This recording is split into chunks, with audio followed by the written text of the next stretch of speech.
Okay, so what do you do here? Broad base, who do you cover? What kind of organizations? If you can just start off generically for us. Good stuff. Yeah. So we do community planning. We do the data management system. We also do supportive housing. We operate across 37 counties, which cover 14 continuums of care within New York State. And what kind of organizations are underneath your umbrella? If you can speak to that. Homeless service providers, outreach providers. We have prevention agencies, and all HUD-funded agencies within those counties fall under our perimeter as well. So what is your role within these organizations? How do you work with them, and what kind of bridge do you give them to grants, to funding, things like that at the federal level? So we apply for those 14 continuums of care that we work with. We are what is called the collaborative applicant. So we are the ones who apply for that funding, the HUD funding that goes in to support these communities. We also offer our HMIS Homeless Management Information System database. We are managing that as well for those continuums of care. So really we are a support for those homeless service agencies as well as for cities and counties. So what kind of, what does that give them? What benefit do you provide for those organizations and the municipalities in turn as well? We provide technical assistance, we offer best practices, we keep track of HUD regulations. Yeah, and that kind of gets us to where we are today. As we sit here, you look at some of the guidance, some of the language you've received over the course of the last, 6 to 10 months. First of all, when it comes to funding, and obviously we've talked to some of the organizations at the ground level, but now we look at you in terms of what you've seen from the federal government come down. Where are we at? If you can give me an update on that to start as we sit here in October. Yeah, so we are confused at this point, to be honest. We don't know the parameters of the funding that may be available. We don't know the specific amount of the funding that will be available yet. And so there is planning kind of on the back end that our communities are doing internally, but we have no set numbers or no set time frame for when the notice of funding availability may come out and when possible contracts for next year would either be extended or a competition will happen. What is the time frame that you're used to working with compared to what you're experiencing now? Yeah, so this should have been the first year of a 2-year cycle. HUD 2 years ago said that one competition would then last for 2 years. We were all very excited about it within our communities. But then we were told this July that HUD was going to do 1 year only, and that we should, as a community, prepare to apply competitively again. Usually the competition takes place in July. And then closes sometime in September. We hear about awards sometime late December, early January. So now, as we sit in October, that hasn't happened? That has not happened. No notice of funding availability has come out. We don't know if there is going to be an extension. There is some hope that Congress will, within a continuing resolution in order to open up the government again, that one of the sections would include that the continuum of care funding will be extended a year as promised. But even with that, there are some policy changes that the community is also working through, that even if it doesn't happen now, a competition will happen sometime next year. So we will have to prepare for that. Who do these delays impact, and who does the funding impact the most when it comes to the organizations, the people that they serve? Yeah. So our permanent supportive housing providers and the tenants and clients that live in those projects. How does it impact them? Did their housing in jeopardy? I guess, what does that look like? Yes. Yeah, absolutely. So if that funding, as Michelle said, if it's not on that same cycle, when February hits and we don't have that funding available, we could definitely look at folks losing their housing. How does an organization cope with that? I guess, how are they working through that right now? Yeah, this is has not happened before, so this is a lot of discussion that we're having with all of our communities, is the unknown. So we don't know because each project has a different start date. So there are some permanent supportive housing projects that have housed people for years, who their contract would be up January 31st. So as of February 1st, there's no more funding to pay for rent or to pay for support services, which were keeping people stably housed. So there are really hard decisions that are going to need to be made per each agency. But what we're seeing is that our agencies are coming together in all the communities we work with and are having this conversation on a higher level. It's not just one agency. We are working together as a community to try to ensure that the people we serve are not going to be made homeless next year. Absolutely. Can you give me a ballpark how much money is on the line here, I could say? Yeah.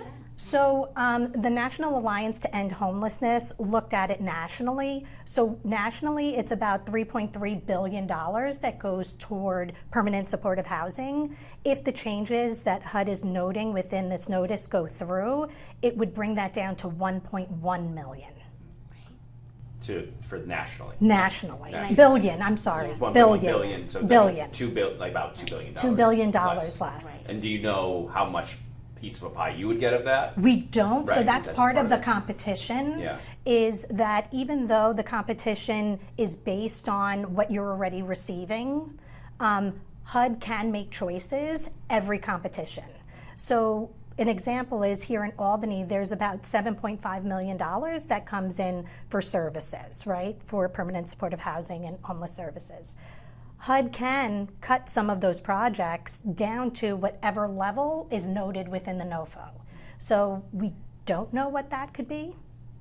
So it's really hard to make some decisions or planning. You talk about competition in this, and this is something I've heard from other organizations at the local level of, for them, especially that they might not have the infrastructure to be able to go and apply, and they're like, yeah, we have to hire someone to go do this, and that's part of your role here in this. How competitive usually is it? How difficult is it to get this funding on a yearly basis? So typically we work within a system where, as we said prior, the grants are renewable each year, so that 90% of our funding would be renewable each year, and then about 10% would be what we would call in jeopardy or in the national competition. Okay. This year we're looking at that being completely flipped. Okay. Yes. So 10% guaranteed, 90% not guaranteed. And we have not seen numbers on that yet. This is all kind of Right. hearsay. But yes, from the way, yeah. Why do you see it as that, I guess?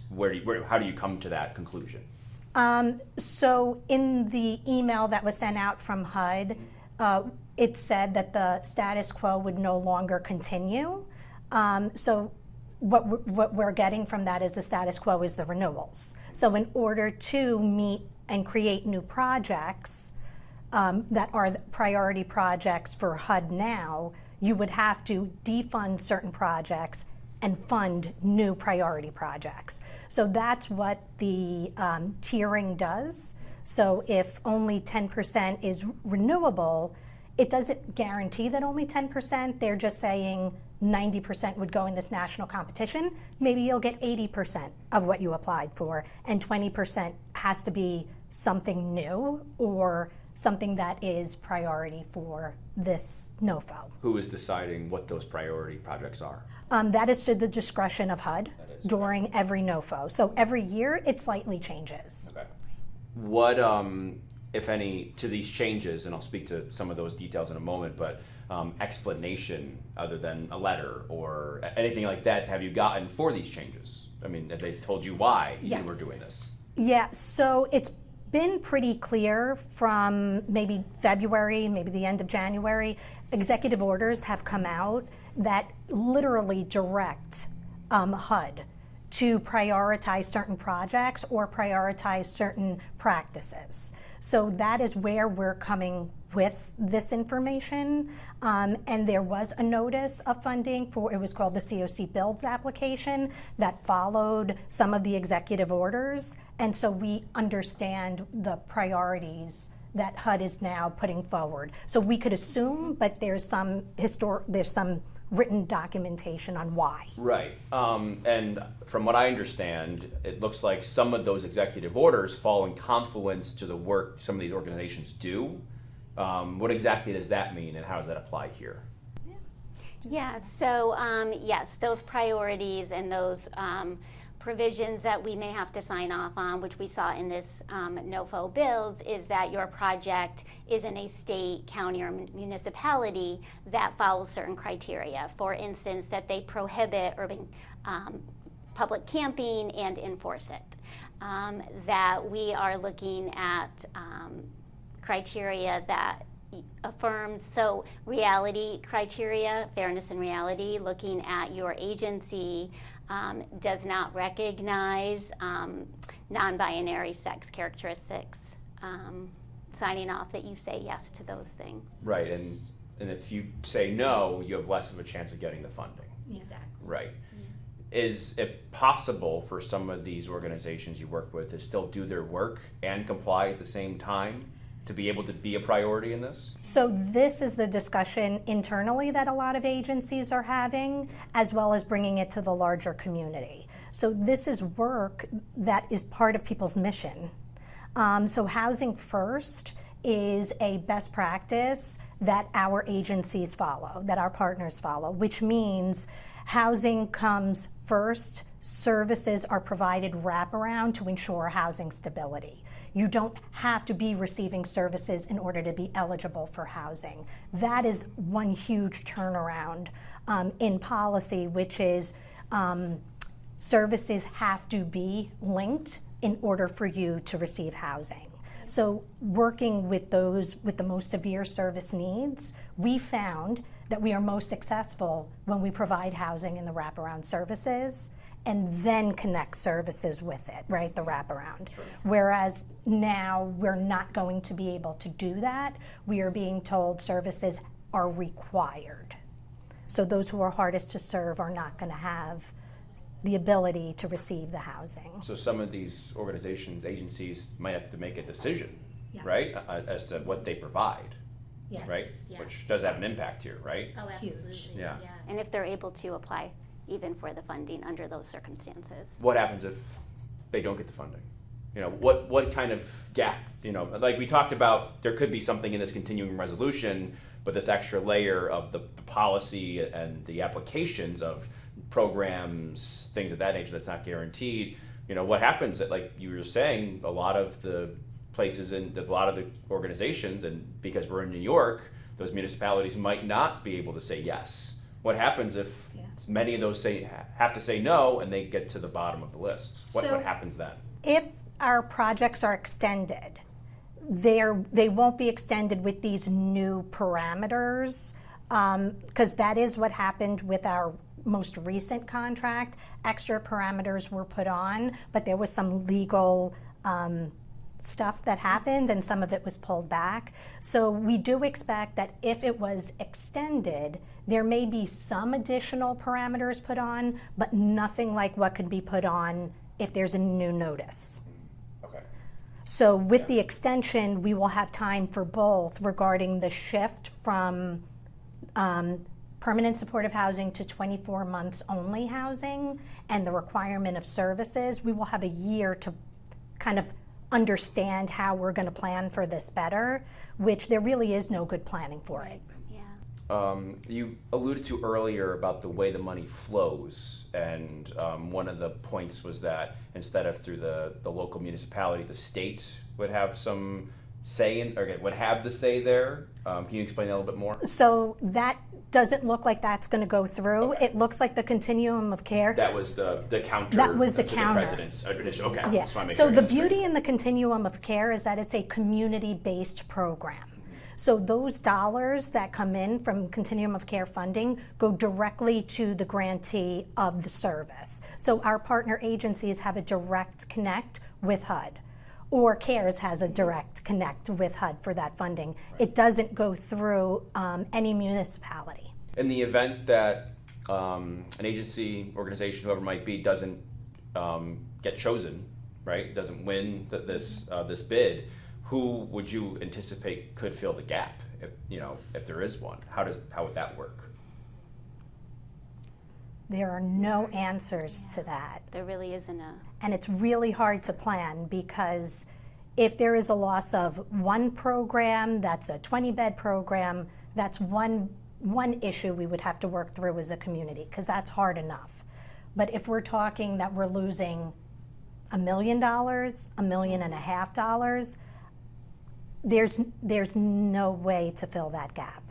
We are, in our homeless system right now, it's already at its breaking point. So to think of all of these additional households being homeless, there isn't anywhere to fill the gap. And that's why we are really hopeful. We've been reaching out to our, elected officials, explaining the importance of the Continuum of Care program and how we are part of the community, how we support the community, a vibrant community, and that the gap would be unimaginable.